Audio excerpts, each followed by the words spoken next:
दादा मला सांगा की आता नवनाथ वाघमारेंसाठी तुम्ही एक विशेष खास गिफ्ट आणले, काय ते गिफ्ट आहे आणि काय तुम्ही बोला? हे बघा, नवनाथ वाघमारे मराठा समाजाच्या आमच्या मुलीबाळांबद्दल, आया बहिणीबद्दल बेताल वक्तव्य करत आहे.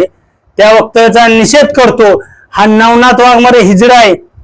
त्याला मी काल आव्हान करून पोस्ट टाकून सांगितलं की मी जालन्यात येणार आहे. तो आज आमच्या मराठा समाजातील युवक त्याच्या घरी 5 वेळा जाऊन आहेत. पहाटेपासून तो कालपासून गायब आहे, फोन बंद करून आहे. म्हणून आमच्या सर्व मराठा समाजातील युवकांचं म्हणणं आहे की आज पंचमी आहे आणि पंचमी निमित्त ना घडी ना बाय दिसणारा कोण आहे, हा छकडा नवनाथ वाघमारेला ही साडी आणि बांगड्या आणल्यात. या साडी आणि बांगड्या त्याला आज नेसवायच्या होत्या, पण तो पळून गेलाय. पण त्याला बहादर सांगतो, तू जिथं दिसेल आता ही साडी आणि बांगड्या त्याच्या घरी पोच करण्याचं काम आमच्या येथील मराठा समाजातील युवक आणि आमच्या माता माऊली करणार आहेत. महाराष्ट्रात जिथं दिसेल नवण्या तिथं त्याला बांगड्या आणि साडी घालूनच लावण्याचं काम करणार आहे. आणि ही साडी आणि बांगड्या आम्ही त्याला पोच करतोय. हिजड्या तुझी अवकात नाही. मराठा समाजाबद्दल बेताल वक्तव्य करणाऱ्या या नवनाथ वाघमारेचा आणि लक्ष्मण हाकेचा निषेध करतो.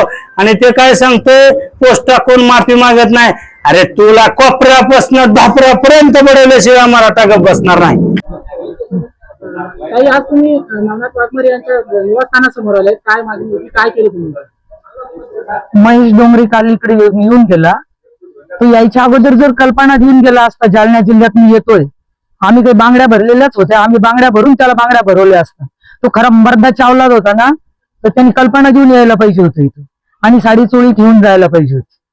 बघू त्याची साडी चोळी त्याला नेसवली असती, नाही तर मग त्याला बाकी काय करायचं ते आम्ही करून दाखवलं असतं. आणि खरा मराठ्याच्या पोटचा जर तो असेल, त्याच्या आईने त्याला एकाच बापाचं पैदा केलं असेल ना, त्याने आता येऊन दाखवा जालन्यामध्ये. आज जर तो जालन्यात आला तर त्याची वाट आम्ही कशी लावायची ते लावून दाखवतो. घर खाली करून घेतो, त्याच्या बापाचं घर आहे का घर खाली करून घ्यायला? तुम्ही या ठिकाणी दूध अभिषेक पण केला आणि तुम्ही आणखी चेतवणीपर भाषा व्यक्त करून राहिल्या. एकदा राज्यातलं वातावरण तुम्हाला चिघळायचं आहे का? चिघळायचं बिलकुल नाही, आम्ही चिघळत नाही. आतापर्यंत एवढ्या आमच्या सगळ्या नेत्यांना त्यांनी शिव्या दिल्या, त्या लोकांनी एवढ्या शिव्या दिल्या तरी आम्ही काहीच केलं नाही.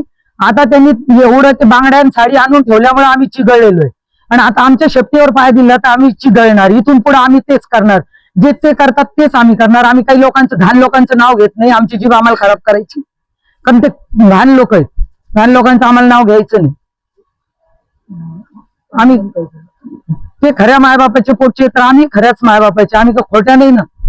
ते मीडियाला सांगतात ते आम्ही एका बापाच्या अवलादी, आम्ही त्या 12 बापाच्या अवलादी थोडी, आम्ही पण एकाच बापाच्या ओरिजिनल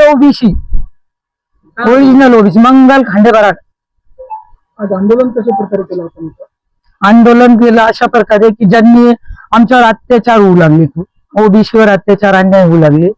आम्ही न बोलता एवढूसा एक शब्द बोलला की आमचा उचलून धरला जातो आणि तेवढ्या घाणघाण शिव्या देतात मीडिया समोर.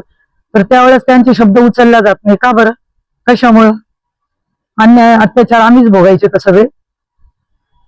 घरं खाली करून घ्यायचे. घरं का बरं खाली करून घ्यायचे? यांच्या बापाचे घर आहेत का? घरं खाली करून घ्यायला हेच मर्द आहेत का? आमच्याकडे काय मर्द नाही. आबाला काही लोकांनी शिव्या देऊन घाण केलेलं होतं, म्हणून आम्ही स्वच्छ केलं त्यांनी. काही लोकांनी त्यांना बांगड्या आणून दिल्या होत्या ना, त्या बांगड्या काढायचा आम्ही प्रयत्न केला आणि त्या बांगड्या परत त्यांनाच घालण्याचं आम्ही ठरवलेलं आहे. त्यांनी एका बापाच्या अवलादी तर जालन्यात यायचं आणि खरा मराठ्याच्या पोटचा असेल त्यांनी जालन्यातच येऊन दाखवायचा. येऊन दाखवा म्हणा, यायच्या अगोदर आमंत्रण दे म्हणा आम्हाला की मी जालन्यात यायला लागलो.